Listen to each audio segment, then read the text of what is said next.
ஆண்டவரும் இரட்சகருமாகிய இயேசு கிறிஸ்துவின் நாமத்தில் உங்கள் ஒவ்வொருவருக்கும் என்னுடைய அன்பின் ஸ்தோத்திரத்தை இந்த ஆகஸ்ட் மாதத்திலே நான் தெரிவித்துக் கொள்கிறேன். இந்த மாதத்திலே கூட ஆண்டவர் அருமையான ஒரு வார்த்தையை நமக்கு வெளிப்படுத்தியிருக்கிறார். அதை நாம் இன்றைக்கு தியானிக்க போகிறோம். ஆதார வசனமாக யாத்திராகமம் 15ஆம் அதிகாரம் 23ஆம் வசனம். யாத்திராகமம் 15:23 வசனம். அவர்கள் மாராவிலே வந்தபோது மாராவின் தண்ணீர் கசப்பாய் இருந்ததினால் அதை குடிக்க அவர்களுக்கு கூடாதிருந்தது. அதனால் அவ்விடத்துக்கு மாரா என்று பெயரிடப்பட்டது. இஸ்ரவேல் ஜனங்கள் எகிப்தை விட்டு அடிமைத்தனத்திலிருந்து அவர்கள் விடுதலை பெற்று அவங்க பிரயாணமாய் சிவந்த, அதாவது அவங்களுக்கு வாக்குத்தத்தம் பண்ணப்பட்ட இடத்தை நோக்கி அவங்க பிரயாணப்பட்டு கொண்டிருக்கிறார்கள்.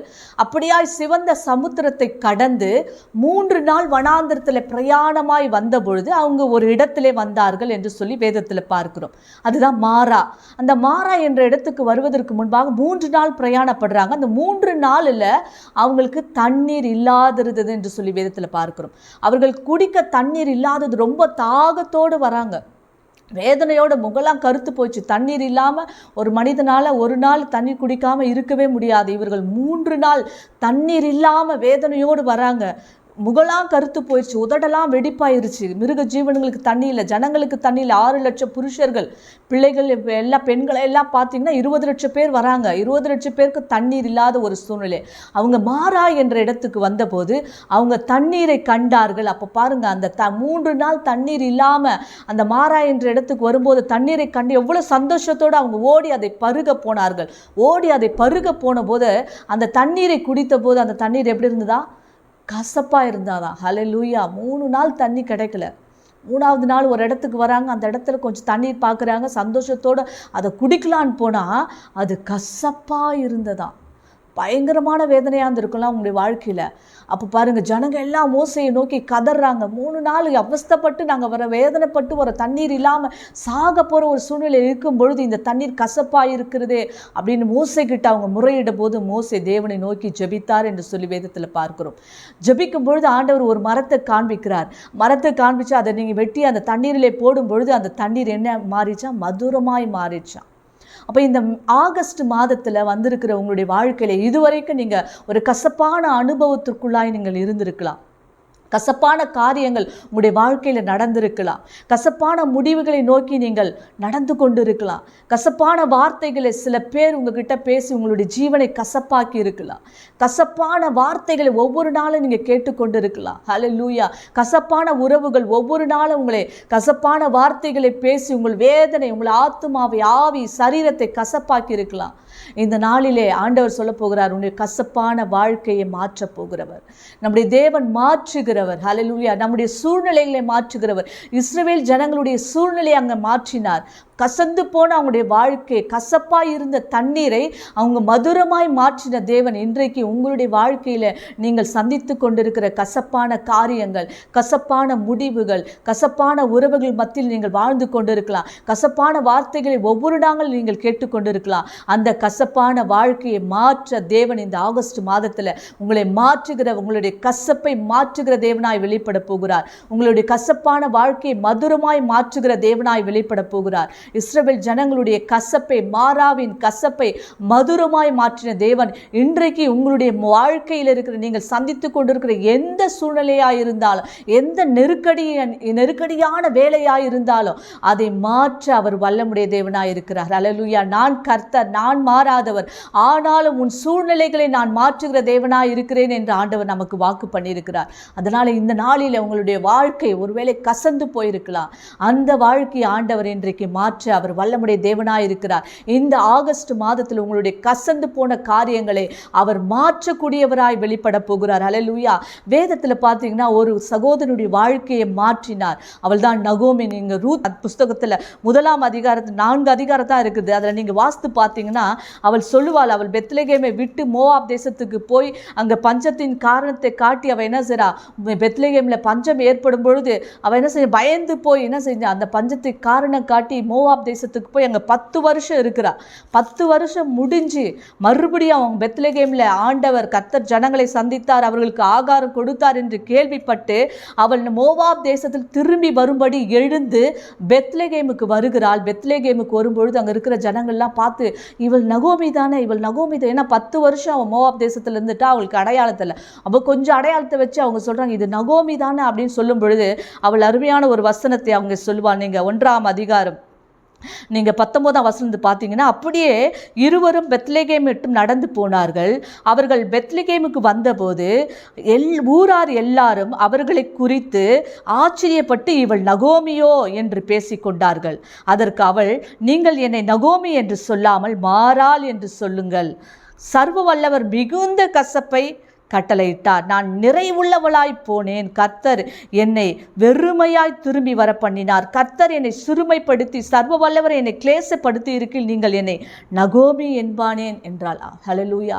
சர்வ வல்லவர் மிகுந்த கசப்பை கட்டளையிட்டாரா? சர்வ வல்லவர் நமக்கு கசப்பை கட்டளையிடுகிற தேவன் அல்ல, நம்முடைய கசப்பை மதுரமாய் மாற்றுகிறதான் தேவன். ஆனால் இந்த நகோமி அவளுடைய தப்புதங்களை மறைக்க, அவள் செய்த அந்த பாவத்தை மறைக்க சர்வ வல்லவர் எனக்கு மிகுந்த கசப்பை கட்டளையிட்டார். நான் நிறைவுள்ளவளாய் இருந்தேன், ஆனால் கர்த்தர் என்னை வெறுமையாக்கி திரும்பி வர பண்ணினார் என்று சொல்லுகிறார். ஆனால் தேவன் அவளுடைய மாறா, அதாவது சர்வவல்லவர் மிகுந்த கசப்பை கட்டளையிட்டான்னு சொன்னால அந்த கசந்து போன வாழ்க்கையை தேவன் மாற்றினார் என்று சொல்லி நம் வேதத்தில் பார்க்கிறோம். அல்லேலூயா. நீங்கள் 4ஆம் அதிகாரத்தில் பார்த்தீங்கன்னா, அவள் நிறைவுள்ளவளாய் இருந்தா. 1ஆம் அதிகாரத்தில் நிறைவுள்ளவளாய் இருந்தா, புருஷன் இருந்தாங்க, பிள்ளைகள் இருந்தாங்க, நல்ல பணம் இருந்தது, சொத்து இருந்தது, எல்லாமே இருந்தது. ஆனால் மோவாப் தேசத்துக்கு போகும் பொழுது அவள் குறைவுபட தொடங்கினாள். எல்லாமே குறைவுபட்டது. புருஷன் மரித்து போனார், 2 பிள்ளைகளும் மரித்து போனார்கள். அனாதியா நிற்கதியா, ஹல்லேலூயா, ஒருவரும் உதவி செய்ய முடியாத ஒரு சூழ்நிலையில் அவள் ஆதரவற்றவளாய் திரும்பி வருகிறாள். பெத்லகேமில் தேவன் கர்த்தர் ஜனங்களை சந்தித்தார் என்று சொல்லி கேள்விப்பட்டு அவள் அந்த தேசத்தில் திரும்பி வரும் பொழுது கர்த்தருடைய கசந்து போன வாழ்க்கையை ஹல்லேலூயா மாற்றினார் என்று சொல்லி வேதத்தில் பார்க்கிறோம். நீங்கள் 4ஆம் அதிகாரத்தில் பார்த்தீங்கன்னா, போவாஸ் ரூத்துக்கு பிறந்த குழந்தை தான். ஆனால் ஸ்திரீகள் எப்படி அவளை நகோமியினுடைய மாறாவை மதுரமாய் தேவன் மாற்றினதை அவர்கள் சொல்கிறாங்க பாருங்க. அப்பொழுது ஸ்திரீகள், நீங்கள் 4ஆம் அதிகாரத்தில் 13ஆம் வசனம் வாசித்து பார்த்தீங்கன்னா, 14ஆம் வசனம், அப்பொழுது ஸ்திரீகள் நகோமியை பார்த்து, சுதந்திரவாளி அற்று போகாதபடிக்கு இன்று உனக்கு தயவு செய்த கர்த்தருக்கு ஸ்தோத்திரம். அவன் பேர் இஸ்ரவேலிலே பிரபலமாக கடவது. அவன் உன் ஆத்துமாவுக்கு ஆறுதல் செய்கிறவனும் உன் முதிர் வயதிலே உன்னை ஆதரிக்கிறவனுமாயிருக்க கடவன். உன்னை சிநேகித்து 7 குமாரரை பார்க்கலும் உனக்கு அருமையாய் இருக்கிற உன் மருமகள் அவளை பெற்றாள் என்றார்கள். நகோமி அந்த பிள்ளையை எடுத்து தன் மடியிலே வைத்து அதை வளர்க்கிற தாயானாள். ஹல்லேலூயா. நகோமிக்கு குழந்தை பிறந்தது என்று சொல்லி நகோமி அந்த குழந்தையை, ரூத் போவாசுக்கு பிறந்த அந்த குழந்தையை தன் மடியிலே வளர்த்து, ஹல்லேலூயா, வைத்து அதை வளர்க்கிற தாயானாள்.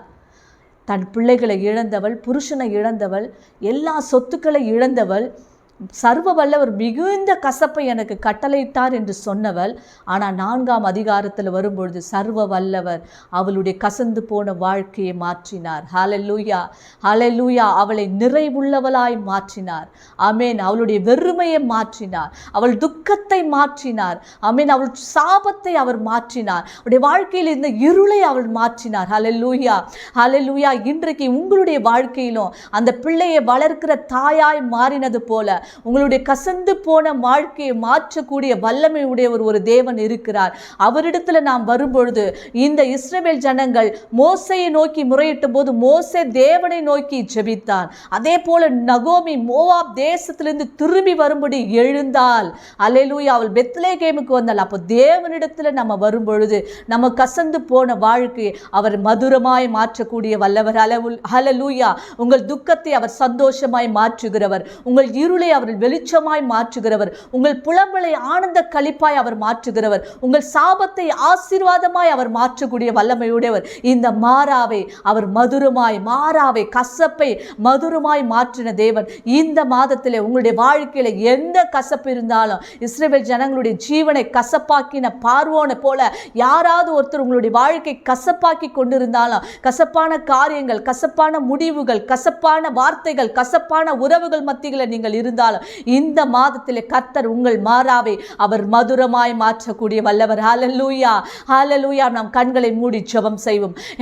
அருமையான எங்கள் தேவனே, தகப்பனே, சர்வ வல்லவர் மிகுந்த கசப்பை கட்டளையிட்டார் என்று நகோமி சொன்னது போல அப்பா, அன்றைக்கு இஸ்ரவேல் ஜனங்களுடைய தாகம் ஆண்டவரே அவங்க தீர்க்கப்படாதபடி அந்த தண்ணீர் ஆண்டவரே கசப்பாய் இருந்தது போல இன்றைக்கு எங்களுடைய வாழ்க்கையில ஏதோ ஒரு காரியங்கள் கசப்பாய் இருக்கலாம் தகப்பனே. ஆனாலும் எதை மாற்றக்கூடிய வல்லமை உடையவர் நீர் என்பதை நாங்கள் விசுவாசிக்கிறோம். நாங்கள் விசுவாசிக்கிறோம் ஆண்டவரே. நீர் மாற்றுகிறவர் ஆண்டவரே. நீர் எங்கள் சூழ்நிலைகளை மாற்றுகிறவர் அப்பா. நீர் எங்கள் நெருக்கங்களை மாற்றுகிறவர். எங்கள் கண்ணீரை நீர் மாற்றுகிறவர். எங்கள் வேதனையை நீர் மாற்றுகிறவர் ஆண்டவரே. இன்றைக்கு கசந்து போன வாழ்க்கையை வாழ்ந்து கொண்டிருக்கிற ஒவ்வொரு பிள்ளைகளுடைய வாழ்க்கையில் இருக்கிற கசப்பை மாற்றி மாறாவை மதுரமாய் மாற்றக்கூடிய வல்லமை உடைய தேவன் ஆண்டவரே. ஒவ்வொருடைய கசந்து போன வாழ்க்கையை நீர் மதுரமாய் மாற்றும்படியாய் நாங்கள் ஜெபிக்கிறோம். அப்படியாய் நீ செய்கிற தேவன் என்று நாங்கள் விசுவாசிக்கிறோம். எப்பொழுதும் உம்முடைய சமூகத்திலே நாங்கள் களி கூற ஜெபிக்க, எந்த சூழ்நிலையும் உம்முடைய சமூகத்திலே வந்து நாங்கள் ஜெபிக்க எங்களுக்கு கற்றுத் தருவீராக. உம்முடைய வல்ல கரத்திலே எங்களை ஒப்பு கொடுத்து ஜெபிக்கிறோம். இயேசுவின் திருநாமத்தில் ஜெபித்து ஜெயம் எடுக்கிறோம் நல்ல பிதாவே, ஆமென்.